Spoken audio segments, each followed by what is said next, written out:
बहराइच हिंसा मामले में यूपी पुलिस को बड़ी सफलता मिली। पुलिस ने 2 आरोपियों का एनकाउंटर कर उन्हें गिरफ्तार कर लिया है। फिलहाल एनकाउंटर में घायल आरोपियों का जिला अस्पताल में इलाज चल रहा है। दोनों आरोपी बहराइच हिंसा मामले के मास्टरमाइंड अब्दुल हमीद के बेटे बताए जा रहे हैं। बता दें कि यूपी के बहराइच में रामगोपाल मिश्रा की हत्या में शामिल 5 आरोपियों को पुलिस ने गिरफ्तार कर लिया है। एडीजी लॉ अमिताभ यश ने इस बात की जानकारी दी। आरोपियों के साथ पुलिस की मुठभेड़ हुई।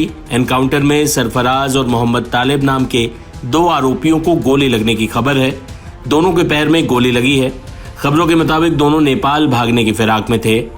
जानकारी के मुताबिक नेपाल सीमा के नजदीक हांडा बसेहरी नहर के पास पुलिस और आरोपियों के बीच एनकाउंटर हुआ है। अधिक जानकारी दे रहे हैं ADG law and order Amitabh Yash. आरोपी सरफराज जिसको मुठभेड़ में गोली लगी है उसको हॉस्पिटल ले जाया गया। Mohammed Sarfaraz alias Rinku, Abdul Hameed and Mohammed Afzal, Farheen and Mohammed Taleem. The information that I have is that 2 of them have received minor injuries during shootout with the police. They have been rushed to the local hospital. A total of 5, the ones that I have named, have been arrested. Okay. So, and they are the ones who are wanted in the murder that led to this communal conflagration. Okay, sir, if you could also, Mr. Yash, if you could also confirm to us how many of these accused were there on spot, because this is a developing story. What happened in the operation? What was the information that the teams on the ground got that led to this kind of an operation near the Nepal border? I don't have the details with me because I haven't yet spoken to the officers concerned. Let me first get to them, and once I have confirmed the entire chain of events, I'll be able to clarify. Mr. Yash, just I'll one more question. How many of the accused were trying to flee? If you could just confirm that for us once again. It seems that they have all been caught together. Okay. So they might have been trying to escape across the border. And how many of them? We are talking about 3 to 4 or 2 to 3? The information that I have is that 5 of them have been arrested. Okay, so 5 of them. That's a big that's a big breaking news update that you're giving us, sir. 5 accused who were trying to flee. They were apprehended by the teams on the ground, by the police teams on the ground, and that is when this encounter took place. Any information that you have on why the encounter took place, when they were asked to surrender? Because source-based information that we've gathered so far is that they were asked to surrender and then they opened fire. What exactly happened? If you could give us some details on the chain of events. See, I don't have the details myself because I am yet to speak to the officers concerned. Once I have a word with them, I'll be able to give you the details. Okay. Mr. Yashan, before I let you go, you have more information about the investigation, a lot of details, and meticulously the teams of the STF are also working on the ground. Do you suspect a larger conspiracy behind what happened in Behraich? The investigations are still on. I would not be able to comment on that. Okay. Thank you so much, Mr. Yash, for joining us. घायलों को अस्पताल लेकर पहुंची SP वृंदा शुक्ला से सुनिए encounter की कहानी।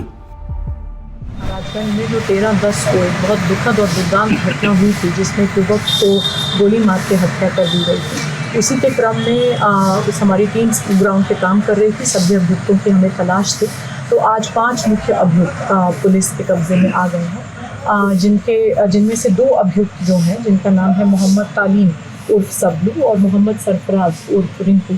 इनकी निशानदेही पे पुलिस की टीम्स मर्डर वेपन की रिकवरी के लिए गई थी, क्योंकि इन्होंने नेपाल बॉर्डर के समीप नानपारा क्षेत्र में छुपा कर रखी थी। और वहाँ पर जब गई तो जो DBBL गन मर्डर में उपयुक्त यूज़ हुई थी, उसको लोडेड हालत में रखा गया था और एक और अवैध असला इनके द्वारा वहाँ पे छिपाया गया था और इनके द्वारा पुलिस पर फायरिंग की गई। आत्मरक्षा में की गई जवाबी फायरिंग में इन दोनों को भी गोली लगी है। एक घायल हुए हैं, इनको उपचार उपलब्ध पुलिस द्वारा करा दिया गया है। और बाकी 3 अन्य मुख्य अभियुक्त भी अब्दुल हमीद और उनके पुत्र फरहीन तथा मोहम्मद अफजल, इनकी भी गिरफ्तारी हुई है और इनसे की गई पूछताछ के आधार पर जो अन्य अभियुक्तों की जानकारी हुई है, उन पर भी निरंतर हमारी टीम काम कर रही है। शीघ्र उनकी भी गिरफ्तारी। अच्छा मैम, एक जानकारी की जैसे जिस तरीके से एक अफवाह उड़ रही है कि जो मृतक है उसके नाखून वगैरह उखाड़ दिए गए हैं, कई तरह की भ्रामक खबरें चल रही हैं, जी, पोस्टमार्टम के अनुसार मृतक की मृत्यु गोली लगने के कारण हुई है और अन्य जो चीज़ें बताई जा रही हैं वो सब भ्रामक है, जिनकी पुष्टि पोस्टमार्टम से नहीं हो रही है। क्या लगता है कि जैसे मुख्य आरोपी तो सभी पकड़ लिए गए हैं, लेकिन ये छापेमारी क्या अभी जारी आपकी रहेगी या? जी बिल्कुल जारी रहेगी। जैसे जैसे नए तथ्य आ रहे हैं, जो भी कोई लोग इसमें समर्थक प्रोत्साहक के रूप में या इसको पूरा प्लान करने में, इनको संरक्षण देने में संलिप्त पाए जाते हैं, सभी के खिलाफ ठोस कार्रवाई की जाएगी। इस घटना में संलिप्त सभी अभियुक्तों के खिलाफ रासुका के तहत एवं अन्य ठोस कार्रवाई जल्द ही अमल में। बता दें कि दुर्गा प्रतिमा विसर्जन के दौरान बहराइच में राम गोपाल मिश्रा की हत्या हो गई थी। हत्या से पहले अब्दुल हमीद के परिवार से उसकी बहस हुई थी। झंडा उतारने और प्रतिमा पर पत्थरबाजी करने को लेकर दोनों पक्षों में हिंसा भड़की और राम गोपाल मिश्रा की गोली मारकर हत्या कर दी गई थी। राम गोपाल मिश्रा के परिजनों से सीएम योगी ने मुलाकात की थी और कड़ी कार्रवाई का आश्वासन दिया था और आज 2 आरोपियों का एनकाउंटर कर गिरफ्तार कर दिया गया है। अब तक इस मामले में 5 आरोपी गिरफ्तार हो चुके हैं। बता दें कि राम गोपाल मिश्रा की 3 महीने पहले ही लव मैरिज हुई थी। उसकी पत्नी रोली मिश्रा ने अपने पति के हत्यारों के लिए क्या कहा था, सुनिए। रोली मिश्रा, रोली मिश्रा। क्या मांग करेंगे? मुख्यमंत्री से आप मिलने जा रही हैं। खून चाहिए, जैसे हमारे पति को मारा गया ऐसे हम लोगों को भी मारा जाए, और कुछ नहीं चाहिए उनसे, और हमारी कोई मांग नहीं है। जिस तरीके से मेरे पति को मारा गया उसी तरह उन्हें मारा जाए। जितना दर्द हमारे पति को पहुंचा है इतना ही दर्द उनको पहुंचे, तब जाके हमारे पति को, आत्मा को शांति मिलेगी, तभी हम लोगों को भी शांति मिलेगी। यूपी में योगी की पुलिस का एनकाउंटर इंसाफ जारी, लेकिन कई लोग इससे नाखुश भी हैं। एनकाउंटर पर विपक्ष ने सवाल उठाने भी शुरू कर दिए। सपा के विधायक रविदास मेहरोत्रा को सुनिए।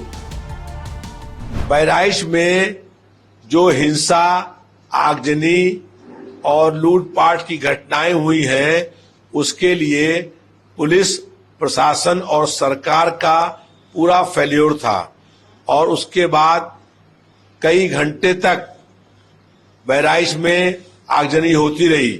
वहां पुलिस नहीं पहुंची, प्रशासन नहीं पहुंचा और वहां दंगा भड़क गया, कस करके वहां पर आग लगी और उसके बाद अब पुलिस ने कहा है कि 2 काउंटर किए हैं। तो दोषी इसमें पूर्ण रूप से वहां की पुलिस प्रशासन है, जिसे मालूम था कि नवरात्रि के बाद मूर्ति को विसर्जन करने के लोग जाएंगे, लेकिन वहां पर पुलिस की व्यवस्था नहीं करी गई और पुलिस के अभाव के कारण से ये हिंसा घटना वहां पर हुई। इसके लिए ये पूर्ण रूप से प्रदेश सरकार और वहां के प्रशासन दोषी और जिम्मेदार था। इस पूरे घटनाक्रम पर आपका क्या सोचना है? अपनी राय कमेंट बॉक्स में लिखकर जरूर बताएं।